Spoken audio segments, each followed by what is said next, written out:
Cunningham est en train de s'imposer, peut-être, comme le MVP de la saison. Eh oui, je n'ai pas peur des mots, puisque Détroit est premier de la conférence Est, parce que Détroit a détruit les New York Knicks pour la 3e fois de la saison la semaine dernière, et que Cade Cunningham est juste exceptionnel. Il est en train de se placer là, au fur et à mesure, comme peut-être le meilleur joueur de la conférence Est. C'est un débat qu'on pourrait avoir. Alors, avant de rentrer dans les comparaisons, etc., Erwan, parle-moi de Cade qui est, ça fait déjà 1 an et demi maintenant, qui est juste magnifique. Magnifique, il est magnifique. C'est vrai que c'est un joueur que moi, je me souviens quand je l'ai découvert quelques mois avant qu'il se fasse drafter, quand on parlait avec nos amis d'envergure, il nous disait souvent, et on shout out à Alan, Tout à fait. c'est un joueur générationnel. Je me disais, ah bon? Un grand meneur comme ça, qui va pas spécialement vite. Je voyais un vrai talent, je voyais un vrai poste de meneur à la fois académique, un peu à l'ancienne Magic Johnson, mais aussi capable d'être moderne. Mais bon, je me disais de là à ce qu'il soit un joueur générationnel, j'avais un peu de mal à me projeter. On se souvient de son début de carrière où il a du mal sur les quelques premiers matchs à mettre son premier tir à 3 points, on s'en souvient. Enfin bon, depuis, il est quand même devenu un joueur top niveau. Aujourd'hui, est-ce que c'est le meilleur de la conférence Est? J'ai envie de dire oui, à l'instant T. C'est le meilleur bilan de l'Est et c'est le meilleur joueur de cette équipe-là. Giannis est blessé sur le côté et fait une saison très compliquée, notamment avec ce qui se passe du côté des Bucks. Maintenant, il est en concurrence avec qui? Avec Donovan Mitchell, avec James Harden qui vient d'arriver, faut pas l'oublier, du coup, ça rajoute du monde, avec Jalen Brunson, avec Paolo Banchero, Jalen Brown. Voilà, moi j'ai vraiment envie de dire que parmi tout ça, voilà, il y a une lutte, mais ce que dégage Cade Cunningham, il y a un côté rassurant, il y a un côté où je me dis, le meilleur est à venir et dans les grandes joutes de playoffs qui doivent te faire des bascules sur des matchs 7, sur des finales de conf, sur des finales NBA, je trouve qu'il a déjà l'attitude, avant qu'on aille sur ce qu'il fait dans le basket, il a déjà l'attitude d'un grand. Et je trouve ça ultra rassurant. Je trouve que son équipe, c'était quand même la pire équipe NBA il y a de ça 3 ans. Il a jamais dit un mot. Il s'est jamais plaint. Il a jamais demandé de trade. Il a jamais demandé de ramener des joueurs. Il s'est jamais plaint. Je trouve qu'il a déjà, dans ce rôle de leader, il est parfait. Et puis après, dans son basket, pour moi, depuis 2 ans, il est en train d'évoluer sur le tir extérieur. Il va 2 fois plus vite. Il a un physique. Il est balèze. Il est ultra balèze quand je le vois jouer face aux Knicks. Et que je vois le petit c'est OG Anunoby. C'est incroyable. Avec l'autre, il est là. On dirait David Hasselhoff quand il monte la balle, qui court sur l'alerte à Malibu. Il est tout le temps ralenti là. Alors oui, évidemment, si vous êtes né après 95, vous ne savez pas de quoi on parle. Le mec, il court sur la plage, le beau gosse. Il a ce truc, il est tellement facile, il est tellement leader. Ce qu'il fait au Garden, ce qu'il a fait au Garden jeudi soir. En fait, c'est la réponse, c'est un début de réponse. Alors oui, Jalen Brown mérite beaucoup de choses. On aime beaucoup Donovan Mitchell. Pour moi, la vraie concurrence aujourd'hui avec Antetokounmpo qui est sur le côté, elle est surtout avec Jalen Brown. Mais aujourd'hui, j'ai envie de dire avec le bilan qu'il a, c'est peut-être la culture de l'instant, mais pour moi, c'est un instant qui va durer. Donc oui, Cade Cunningham est le meilleur joueur de la conférence Est actuellement. Alors comme je t'avais posé la question et qu'on prenne le temps de faire les comparaisons un peu plus tard, je veux qu'on reste sur Cade Cunningham. Comme tu viens de parler pendant 4 minutes et que tu as répondu à tout, je pense qu'on peut s'arrêter. C'est une fin de vidéo. Je vous propose de penser à la FAQ. Sur Instagram. Incroyable. Je vais pas parler depuis 3 jours de NBA, j'avais envie. Mais frérot, tu viens de commander tous les jours. Qu'est-ce que tu nous saoules? Il est fou ce mec. Bon, parlons de ce match justement face aux Knicks. C'était ultra attendu. Après, en plus la pause de l'All-Star Game, on commençait à s'ennuyer. Le lundi, mardi, on se regardait, on se disait mais de quoi on va parler? Et on avait évidemment tous ciblé ce super match de la conférence Est. Vous le saviez tous, hein, les Detroit Pistons avaient déjà gagné les 2 premiers matchs contre les Knicks. Nous, on se projette tous sur une éventuelle finale de conf entre les 2 équipes. Encore moi, la semaine dernière dans Cloche, je disais pour moi, New York est le grand favori. New York doit assumer son statut. Enfin, le match que j'ai vu où New York est totalement dominé, parce qu'il y a quand même à la fin il y a 20 points d'écart, avec un Cade Cunningham à 42 points. On a tous en mémoire le tir sur Jeremy Sohan pour sa première, où il défend presque bien, mais juste en face, au bout d'un moment, il y a un gars exceptionnel. Il est magnifique de leadership, il est dans le scoring, il est pas toujours dans le scoring, mais là pour le coup il était là pour dominer son vis-à-vis. Quand je le vois être capable de détruire OG Anunoby, qui est peut-être l'un des défenseurs les plus costauds en termes il est très épais et de volume. En fait, il est là, il met des lobes sur la tête, il met des petits jeux dans la tête, comme si le gars n'existait pas en face. J'ai été très impressionné, sachant que vous le savez, hein, Jalen Duren n'était pas là, Isaiah Stewart n'était pas là. Paul Reed a fait un match. Il a fait un match. Carl-Anthony Towns, il a regardé le compte sur Carl-Anthony Towns. Je me suis dit, ah ouais, d'accord, en fait, ils sont juste plus en confiance, ils jouent mieux au basket et ils sont en train de s'installer les Detroit Pistons comme la meilleure équipe et donc forcément, Cade Cunningham comme le meilleur joueur. C'est un ordinateur sur un terrain et chaque soir, selon les absences, là, il est arrivé à New York, il savait qu'à l'intérieur, ils allaient manquer de talent. Il manquait de talent. Par contre, ils n'ont pas manqué de grinta et de dureté. Ouais. Les deux là, Paul Reed et je sais plus comment il s'appelle notre ami derrière là, le quatrième intérieur, ils ont fait échapper tous les intérieurs des Knicks. Donc ça, grand bravo à eux. Mais il a dit, je vais avoir besoin de plus de scorer que de faire jouer les gars. Il a quand même fait jouer les gars. Oui, bien sûr. Mais, il a mis le curseur du scoring un peu plus haut et il a mis 42 points. Il sait exactement ce dont a besoin son équipe et il le fait de manière parfaite. Honnêtement, moi, ce match-là, pour moi, c'est un statement. Alors oui, c'est un match. Oui, non, c'est pas non. C'était les Pistons qui arrivaient au Madison Square Garden, match très attendu entre deux équipes top de la conférence Est. Et il y a un mec qui a dit, un peu comme Jordan quand il déboulait au Garden à l'époque, il a dit, on vient au Garden, je vais marquer un peu les esprits. Et c'est exactement ce qu'a fait Cade Cunningham. Ils ont trouvé zéro solution, ils lui ont envoyé tous les défenseurs du monde. Sauf, et ça peut aussi être un problème, mais ça serait une autre vidéo, je pense, sauf Jalen Brunson qui, au bout d'un moment, à force de le planquer et de lui dire juste, joue des pick and roll et fais-nous gagner, je pense qu'on est en train d'atteindre une certaine limite. On aura l'occasion d'en reparler plus tard. Mais Cade Cunningham, il a tout en magasin, puis je trouve je te dis qu'il a progressé aussi dans son basket sur de la vitesse, sur de la qualité de passe. Tout ce qu'il fait, il fait plus vite. Et puis, je te dis, aujourd'hui, il peut s'opposer à des meneurs de petite taille, à des deuxièmes arrières, à des postes 3, voire des postes 4 sur des switches. C'est un défenseur plus. Ça a toujours été, ouais. Mais ouais, juste après, c'est une progression normale. Je vous rappelle qu'il n'a pas été rookie de l'année, donc il y a eu peut-être un léger retard à l'allumage. Quand on pense au numéro 1 draft, on pense tout de suite qu'ils vont être MVP au bout de 3-4 ans. Chacun suit son évolution. Lui, il a eu en plus des blessures. Sa saison de sophomore, il joue très peu de matchs.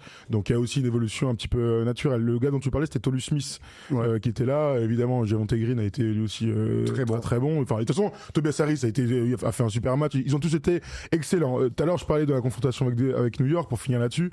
Donc, il y a 3-0. Écoute les scores quand même. 121-90, 118-80. On s'en souvient. Là, celui-là, allez, on peut le. C'était début février, bon, tout à fait. Et donc 126-111. Alors peut-être qu'il y avait beaucoup de blessés. Là, ils étaient tous là. Hein. Et ils ont pris une tonne. C'était de l'autre côté là. Ah ouais, exactement. Et il est suspendu surtout. Bref, revenons sur Cade Cunningham. Suspendu, ouais. Ouais, suspendu. Parce qu'ils ont gagné en plus ce week-end encore une fois. Vous l'avez vu, les Pistons. Les stats de Cade Cunningham 25,5 points, 9,8 passes. Il a 2 doigts d'être à 10 passes de moyenne. Ce serait la première fois de sa carrière. 5,8 rebonds, 46% au tir, 33% à 3 points. Il est dans ses moyennes de carrière. L'année dernière, tu vois, il était à 35. L'année d'avant aussi à 35. Donc il y a une légère baisse. Bon. Ça vaut ce que ça vaut, mais il perd moins de ballons et moi ce que j'aime dans les meneurs de jeu, c'est qu'à un moment donné, et je le dis toujours, évidemment, tout le jeu est basé autour de lui, donc au bout d'un moment, il doit faire le playmaking, le scoring. Mais un meneur, c'est être capable parfois de mettre 8 points d'affilée.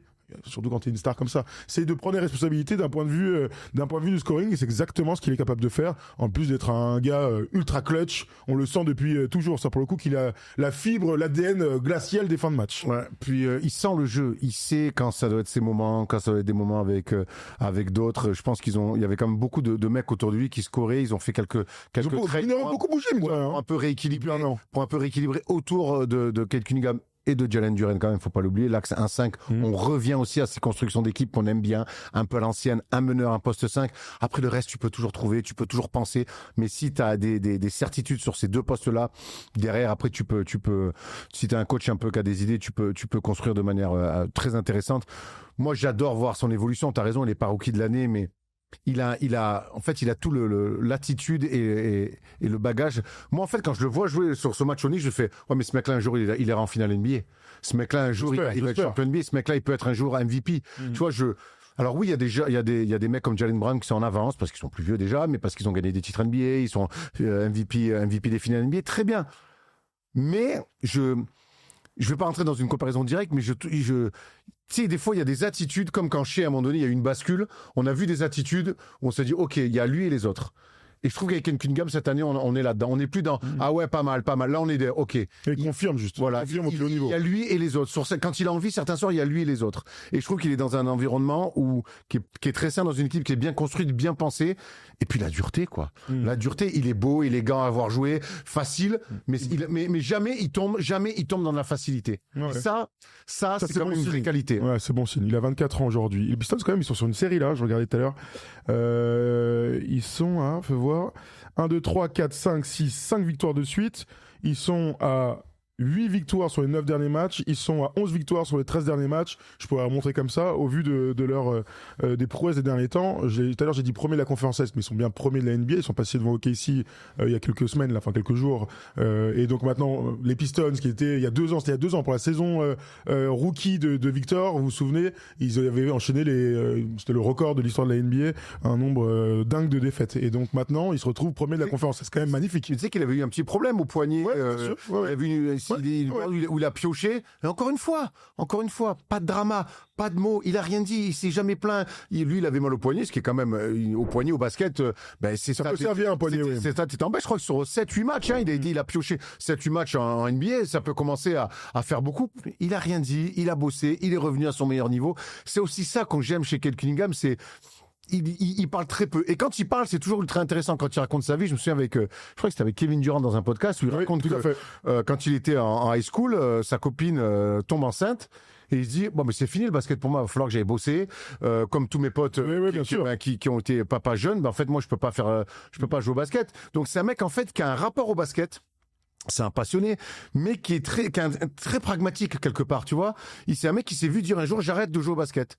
Et finalement, il a eu la chance de pouvoir continuer. Donc, il a tout un rapport, je trouve, à ça qui est assez intéressant, qui peut expliquer aussi cette espèce de sérénité aujourd'hui qu'il a à être l'un des meilleurs meneurs de la ligue. Je vous pose une question, on va rentrer un petit peu dans les comparaisons, etc. Mais je vais vous mettre un sondage et tu vas commencer à répondre à cette question.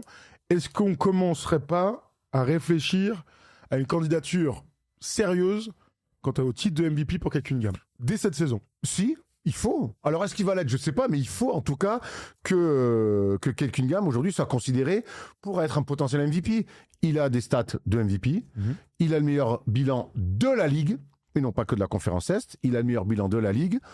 Il a sorti quand même des cartons. Et quand tu mets 42 points au Madison Square Garden, ça marque toujours aussi les esprits. On sait que dans une course MVP, faut marquer les esprits. Ce match-là, il a marqué les esprits. Tout le monde l'a vu, ça c'est clair. C'est un vrai toué, c'est un vrai leader. Évidemment qu'il faut le considérer. Et puis en plus, au jeu des matchs, au nombre de matchs qu'il faut pas rater, lui, il est largement, il a de la marge encore par rapport à d'autres. Ah bah oui. C'est des matchs et ça pourrait les sortir. Donc moi, je serais pas finalement surpris en me faisant le mélange de tout ce qu'on vient de dire que Cade Cunningham finisse MVP. Alors je vous donne les stats dont on parlait Erwan là, sur les matchs qui manquent parce que quand on parle de candidature, bien sûr, il y a l'histoire des 65 matchs, vous êtes tous au courant. Est-ce que c'est une hérésie, etc. C'est une question qu'on pourra se reposer. Si Nikola Jokic manque encore un match, parce que c'est ça le souci pour Jokic, aussi fort soit-il le triple-double des stats historiques, si Jokic manque encore un match, il a encore le droit de rater un seul match, Nikola Jokic. Victor Wembanyama a le droit de manquer encore 4 petits matchs. Luka, 5 petits matchs. Shai était largement en avance. Shai, il a une blessure aux abdominaux et pour l'instant, il ne peut pas reprendre. En plus, ça, c'est des blessures. Ça peut faire mal et longtemps. Normalement, il faut être au repos complet pour résorber ce type de blessure. Lui, il lui reste déjà 6 matchs et Cade Cunningham, il lui reste 11 matchs. Il y a un monde où ni Shai, ni Nikola Jokic ne soient éligibles. Et donc, dans ce cas-là, va se poser la question de à qui on le file. Et ça va être passionnant à suivre en vrai. À partir du moment où tu prends les 3 qui trustent depuis 2 ans la course au MVP, Shai, Yanis, Nikola Jokic. Tu mets Embiid aussi. Mais il y a un peu plus longtemps. Voilà, un Embiid. Mais Embiid, qui, de toute façon, voilà. Oui, bien sûr. T'enlèves ces 4-là pour des raisons différentes. Mais évidemment qu'aujourd'hui, Cade Cunningham, il peut regarder tout le monde dans les yeux. LeBron et Steph et Kevin Durant sont trop vieux, sont plus capables de fournir des saisons de MVP. Ça veut pas dire qu'ils sont cramés. Je parle de saisons de MVP avec des stats individuels et des bilans collectifs. KD, on peut en discuter, mais bon, on avance. On se comprend. Entre avoir des voix et être MVP, je pense qu'il y a un monde. Mais évidemment qu'aujourd'hui, Cade Cunningham, il s'installe là-dedans. Alors évidemment, il est en concurrence avec Luka, avec Jalen Brown. Il y a beaucoup de jolis noms, Donovan Mitchell. Mais aujourd'hui, il a rien à envier à tous ces mecs-là. Hein. En tout cas, c'est pour ça que je voulais ouvrir ce débat, parce que s'ils finissent premiers, en fait, si t'es premier, alors Boston, vous vous souvenez, il y a 2 ans, avait fini premier, mais c'était un énorme collectif. Jason Tatum avait fini plutôt haut, mais il était finalement loin de Nikola Jokic. Le truc, c'est que si tu squeezes les candidatures de Jokic et de Shai, il y aura. Alors, j'espère qu'on dira pas que c'est un MVP par défaut. Ça, j'espère. Ces mecs-là ne méritent pas qu'on dise des trucs pareils sur ces gars, sur ce type de. Si on regarde les matchs, si on regarde la saison de Cade Cunningham, personne pourra dire que c'est un trophée d'MVP par défaut. C'est pas possible de Cade Cunningham. Et au bout d'un moment, moi, ça m'a un peu effleuré l'esprit. Puis, en fait, non. T'es pas meilleur bilan de la ligue par hasard. T'es pas meilleur joueur d'une équipe qui a le meilleur bilan de la ligue par hasard. Tu vas pas mettre 42 points en détruisant les Knicks par hasard. Donc, Non, moi je crois que si cette année ça sera mérité, puis au bout d'un moment il y a des règles et au bout d'un moment les règles elles sont faites pour être suivies, peut-être qu'elles vont évoluer, peu importe. Mais si les règles c'est faut pas rater tant de matchs et que les mecs ratent des matchs et que leur corps n'a pas suivi, si ton corps suit pas, tu mérites pas d'être MVP avec les règles d'aujourd'hui. Donc il y a un côté kiff qu'on a aussi ressenti et il y a un côté administratif. Pragmatique, les règles. Et si les règles elles jouent en la faveur de Cade Cunningham cette saison, eh ben tant mieux, c'est comme ça. Alors, avant de continuer le débat, on va accueillir Andy dans un instant. Ah bon ? Je voulais quand même te montrer, tout à fait. Je vais regarder parce qu'ils jouent ce soir, les Pistons. Je vais regarder leur petite cote quant au match ce soir avant d'accueillir notre premier auditeur. Je suis curieux d'avoir ses réponses à tout ça. Ce soir, c'est un gros match, Erwan. 1h10. Je pense que je vais devoir rester éveillé. Parce que Détroit accueille San Antonio. Très bon match de basket. Énorme match. Très bon match de basket. Énorme match. Vous avez vu que les Pistons sont légèrement favoris à 1,80 et les Spurs à 1,96. Ça, c'est très très bon match de basket à suivre. Avant de vous donner d'autres cotes, Winamax, pour se projeter sur les Pistons dans un instant, comme d'hab avec le code FT10, vous nous rejoignez et puis sinon vous écoutez Erwan, voilà. Depuis plusieurs années, Winamax est partenaire de notre chaîne. Et avec eux, tu peux utiliser ton expertise pour gagner de l'oseille en pariant sur toutes les compétitions de basket, sur les matchs, mais aussi, et ça on adore, parier sur les perfs des mecs. Tiens, je sens bien qu'un Serbe va faire un triple-double. Paris plutôt safe. Tu peux aussi miser sur qui sera le meilleur scoreur, le meilleur passeur, et même miser sur les duos. Bref, l'offre basket Winamax n'a jamais été aussi complète. En plus, ton premier pari peut être remboursé en cash à hauteur de 100 € maximum. Et vu qu'on est sympa, on t'offre même un petit bonus de 10 € lors de ton premier dépôt avec un code FT10. Plus d'infos en description. On rappelle quand même, le plus important, c'est strictement interdit aux moins de 18 ans. On est là surtout pour s'amuser. Alors les amis, petit sondage, prono Erwan sur le match de ce soir. Tu te projettes comment? Bête de match à voir, hein. Franchement, on va se régaler. Deux équipes qui défendent fort. Est-ce qu'ils sont donc Jalen Duren est revenu? C'est à Détroit, hein. C'est à Détroit. C'est à Détroit, j'ai vu. Ah, très compliqué. Ouais, pas simple. Hein. J'ai envie d'aller sur les Spurs. Une victoire des Spurs à l'extérieur. Et là, ça va être très intéressant. C'est que les autres là, ils sont dans une forme. Puis Cade Cunningham, il va avoir, ils vont lui envoyer du monde sur le rab. Après aujourd'hui, je pense que tu peux envoyer Chuck Norris sur Cade Cunningham, ça le fera pas trembler. Non, mais on peut imaginer qu'ils vont avoir des armes à lui envoyer avec Stephen Castle notamment. Donc intéressant. Moi, je dis victoire quand même de Détroit à domicile. Mais bon, je souhaite surtout un match qui finisse au bout de la nuit, comme on dit, avec te mettre à 40 points. Si Victor et Cade Cunningham peuvent mettre 40 points, ce sera encore une fois une grande soirée de basket. 1h10, c'est bien. 1h10, c'est un bon horaire, absolument. On va accueillir Andy pour continuer à discuter de tout ça, parce que vous l'avez vu dans le liner. Est-ce que c'est le meilleur joueur américain? Parce que lui, Cade, il dit il est le meilleur joueur américain. Est-ce que Andy nous entend? Oui, je vous entends. Tu vas bien, grand? Ça va et vous? Ouais, impeccable. Tu nous as déjà appelé, toi. Oui, de mémoire. Ouais. Tu nous appelles d'où? Paris. Paris. Très bien. Allez, Paris. Non. Alors, Andy, donne-moi ton avis, toi. Est-ce que Cade Cunningham a une vraie chance d'être MVP en fin de saison? Pour moi, clairement, oui. Déjà, juste par le bilan de son équipe, et le fait que ce soit le meilleur joueur dans la meilleure équipe en NBA aujourd'hui, mais aussi de ce qu'il fait, ce qu'il monte sur le terrain. Moi, il y a un truc avec Cade qui m'a toujours impressionné, c'est que, tu l'avais dit, Erwan, c'est qu'il est facile, et vraiment, j'ai jamais vu Cade forcer. J'ai jamais vu Cade faire un match où ça lui est arrivé des fois peut-être de prendre beaucoup de tirs et rater, mais c'est pas des shoots forcés où il va être donnez-moi le ballon, faut que je tire. Ça c'est pas tellement il a jamais eu ce problème-là, je trouve. Non, son seul gros problème, fait ça, il joue pas à Détroit. Son seul gros problème, c'est son adresse à 3 points en ce moment à peu près. Mais sinon, il a su régler ce problème de perte de balle, il l'a réglé.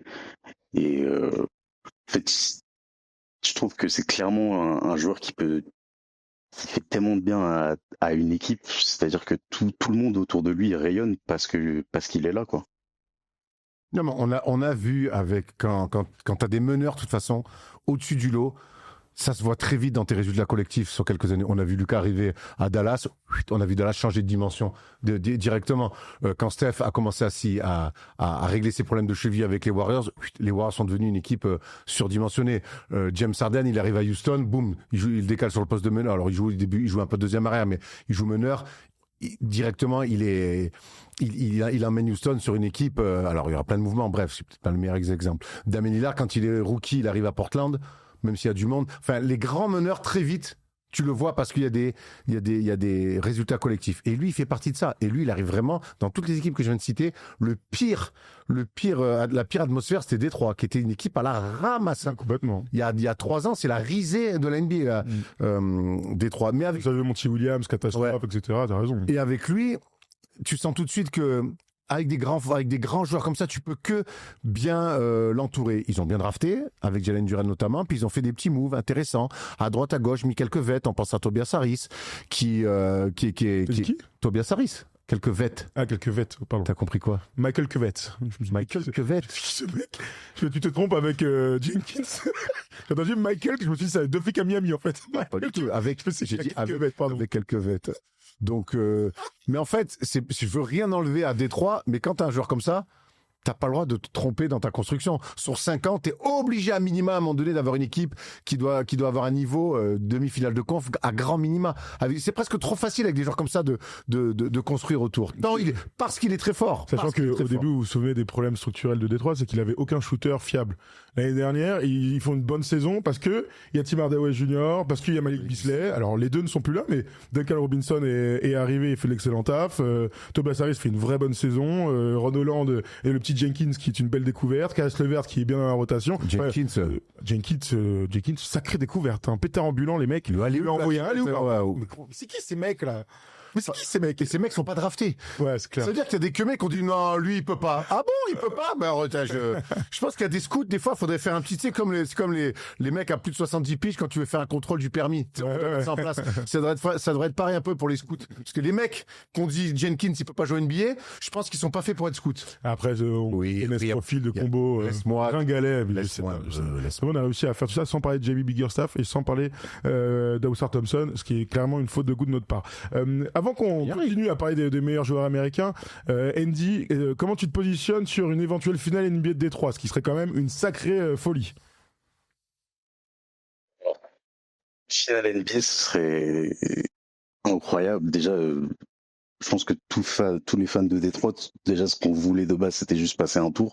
On s'imaginait jamais faire saison première de NBA, mais c'est sûr que là, il y a énormément d'attentes. Donc une finale NBA, ça voudrait dire contre le Thunder ou les Spurs, très certainement.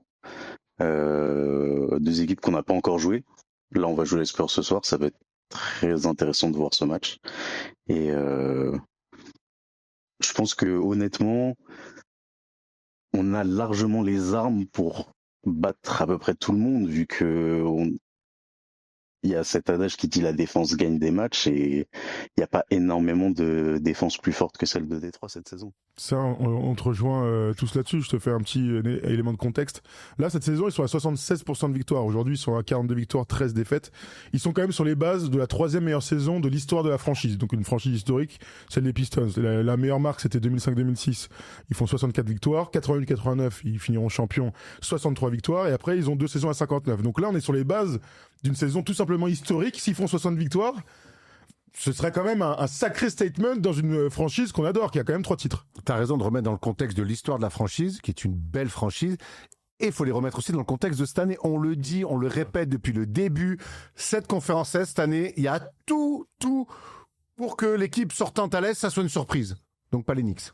Mais du coup, la Détroit, s'ils sortent de l'Est, on pourra pas dire que c'est une surprise non plus. Alors, tu vois ce que je veux dire? Dans le mot surprise, ça veut pas dire hold up, ça veut dire qu'on s'y attend. Pour moi, quand je dis surprise, ça veut dire qu'on s'y attend pas au mois d'octobre. D'accord. C'est sûr que Détroit était au mieux dans le 2e chapeau pour tout le monde. On les imaginait avantage du terrain. On a une équipe qui confirme. Après une saison solide l'année dernière, un bon premier tour de play-off où ils sont quand même rentrés dans la gueule des Knicks. Ils ont eu des soucis à domicile parce qu'ils lâchent un peu trop de matchs. C'est là qu'ils la perdent. D'ailleurs, c'est ça qui est fou. C'est que l'année dernière, la série face aux Knicks, ils la perdent à domicile. J'ai l'impression que cette année à domicile, ils sont quand même un petit peu plus rayonnants, mais parce que certainement ils ont appris aussi de cette série de play-off parce qu'ils ont fait trembler les Knicks. Ils menaient 2-1. Ils y ont cru, ils se sont vus les battre. Mais ça, c'est toujours bien de vivre ça, de dire ah je l'ai, hop, en fait il me glisse, j'ai cassé. Et l'année prochaine, ça veut dire que maintenant je sais qu'il faudra que je mette les 2 mains pour bien l'attraper le vase et pas qu'il tombe. Donc cette année, il n'y a pas de grand favori pour moi à l'Est. Il y a ce jeu-là. au plus les mois avancent, mais je me dis, mais finalement, Détroit, ils ont tout en magasin, ils défendent très fort, ils ont des athlètes incroyables. Et là, on va aller sur le coaching et sur Ozar Thompson aussi, qui, à l'image de son frère à Houston, est un fer de lance défensif qui met une dureté et pareil, ça diffuse sur tout le monde. Avec ces Knicks qui se cherchent encore et qui dans les grands matchs, on voit qu'ils ont du mal, même s'ils ont battu Houston depuis la défaite face à Détroit. Cleveland, oui, sur le papier, sur le talent, mais on sait qu'en playoff, sur la dureté. Boston, il y a une ADN, il y a une façon de faire, oui, mais On verra. c'est pas non plus une équipe qui roule complètement. Non. Joue bien au basket, c'est bien coaché, une expérience, c'est pas une équipe qui roule sur tout le monde. Donc, pourquoi pas Détroit? Pourquoi pas les 3? T'as dit tout à l'heure qu'ils menaient 2-1. New York a mené 3 dans la série l'année dernière. Contre Détroit? Je suis devant, là, parce que ça me disait que. Ah, donc, Ils gagnent le match 2 Détroit à un truc, à un partout. Ils vont T'as gagner la 2 fois à pression. Détroit. Et après, quand Anthony Towns, il fait des dingueries. Ils vont gagner 2 fois. Ils vont gagner 2 fois à Détroit. Bon, c'est juste une précision, Eh bien. bien sûr. On se reprojette, si vous voulez bien, les amis, sur Kyle Cunningham. Et tu vas essayer avec nous, Andy, tu vas nous dire si, d'après toi, c'est le meilleur joueur de la conférence Est ou non. France Est. Ouais. Bah oui, clairement. Clairement. Je pense qu'il y a des gens qui vont dire Jalen Brown, mais Jalen Brown, c'est juste ce qu'il a de plus de Cade, c'est le scoring et c'est tout, quoi. Il crée pas comme Cade crée et surtout, il score 30 points parce qu'on lui demande de scorer 30 points. Cade, on lui demande jamais ça. Ouais, enfin bon. Parce que moi, si on me demande de scorer 30 points, je vais pas les mettre. On va pas non plus commencer à réduire les Il mecs serait capable de le faire. parce qu'ils doivent mettre 30 points. Mais c'est pas le même type de joueur non plus. Et puis c'est pas le même type de joueur. C'est pas l'autre, c'est un meneur de jeu all around qui peut mettre des points. L'autre c'est plus un slasher scoreur. Moi je trouve que la seule vraie comparaison qui se tient aujourd'hui, c'est Jalen Brown et Donovan Mitchell. Andy. Ouais, Donovan malheureusement peut-être un petit peu plus long parce que Cleveland ne fait pas la saison qu'il devrait faire.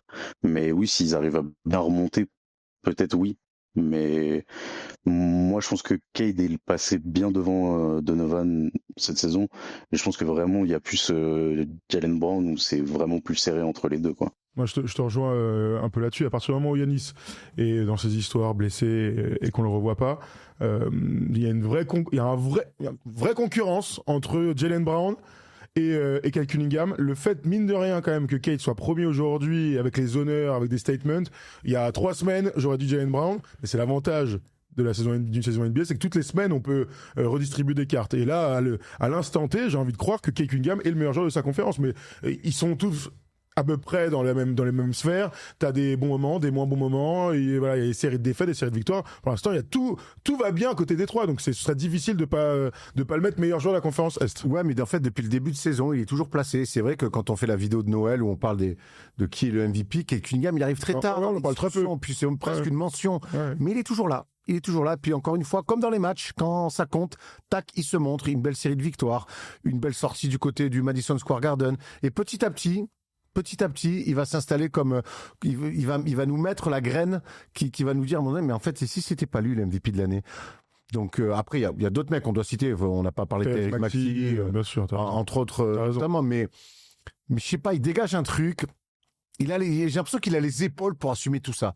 Il a les épaules pour redonner de l'ambition à cette franchise des Pistons. Il a les épaules pour, dès cette année, emmener les Pistons en finale. Et après, advienne que pourra.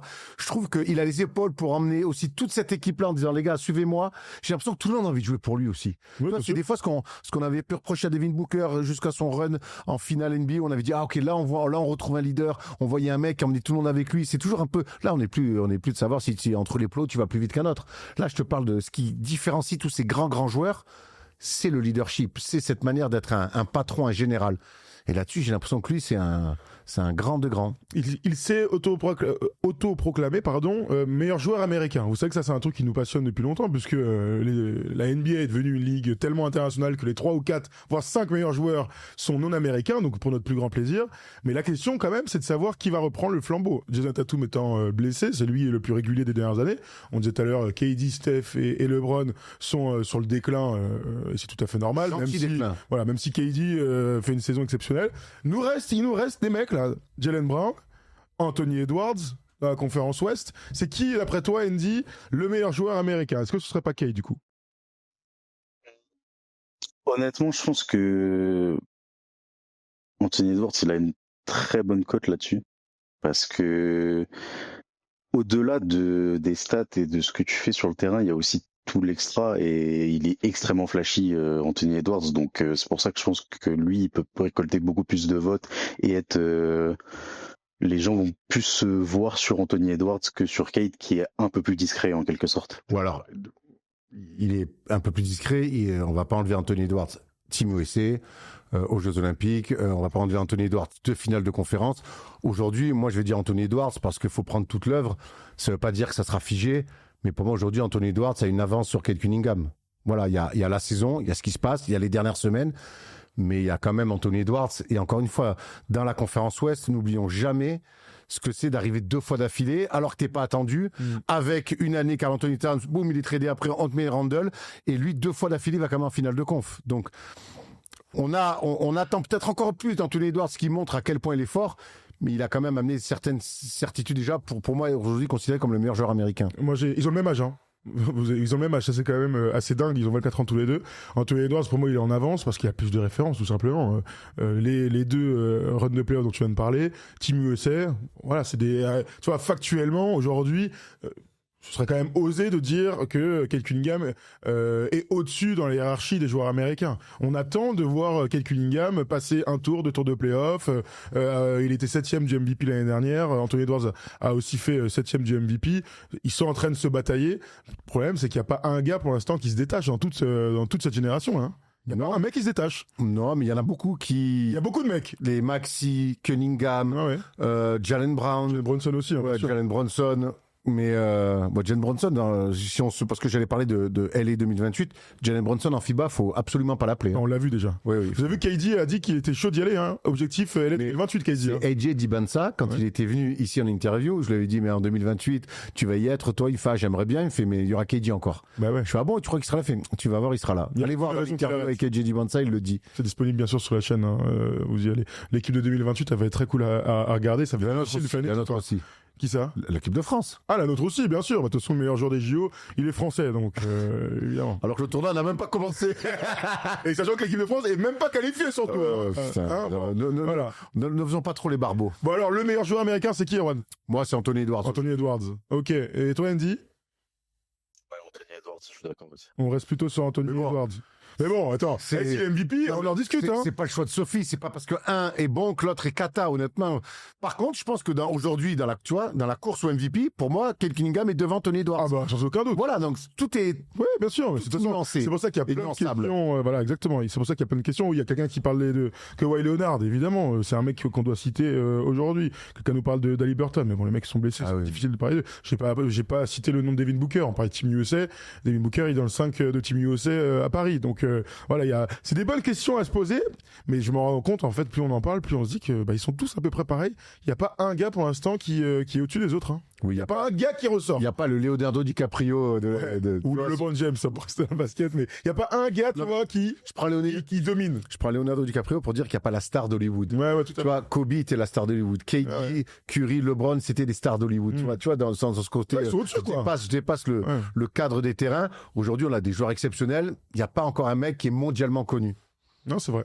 Voilà. C'est vrai. À voir qui ce sera ce jour. Bon, merci Andy de nous avoir appelés. Merci Andy. À la prochaine. Merci. Et bon match ce soir. Hein. Ouais, très bon match ce soir. Allez, bon match à toi. Bon, salut. Si Wax regarde, parce que c'est vrai que si Wax nous regarde, envoie-nous un petit message. Mais oui, je pensais qu'il allait appeler, moi aussi. D'habitude, il appelle. Il a peut-être mieux à faire. Il doit écrire une nouvelle chanson. Alors, il écrit pas, il les compose. Cerise. Il les compose. Ou framboise. Non, pomme. C'est cata, toi. Mais qu'est-ce qu'il y a? Cerise ou framboise. On respecte un peu les artistes ici. Mais tu te débrouilles. C'est pomme. Attends, on n'est pas sur CNews. J'ai quand même le droit de dire ce que je veux. Hein. Vous avez entendu la terrible déclaration aujourd'hui? Non. Sur Yaya Nakamura, t'as pas vu ça là? Ah si, voilà. Non, évidemment, je rigole. Il est d'heure sombre. Hein. Allez, bon, bref, on se posera la question plus tard quand il faudra élire notre MVP. On verra si Kate Cunningham reste premier et si tous les autres sont éligibles ou non éligibles. En tout cas, nous, ce soir, on va se régaler avec le match entre San Antonio et Détroit. Et si vous nous regardez en replay, vous nous dites ce que vous en pensez. Surtout, faites le classement, là. Faites le classement des Américains. Oui, et pour le meilleur joueur de la conférence Est, n'oublions pas que je l'ai dit vite fait, qu'il y a James Harden désormais dans la conférence Est. Tout à fait. Mais bon, moi, tous mes vieux, là, je les mets un peu sur les OG, là, je les mets un peu sur le tech. Voilà. Et oui, Framboise et Cerise, je suis désolé, c'est des vrais prénoms. Juste, tu connais pas les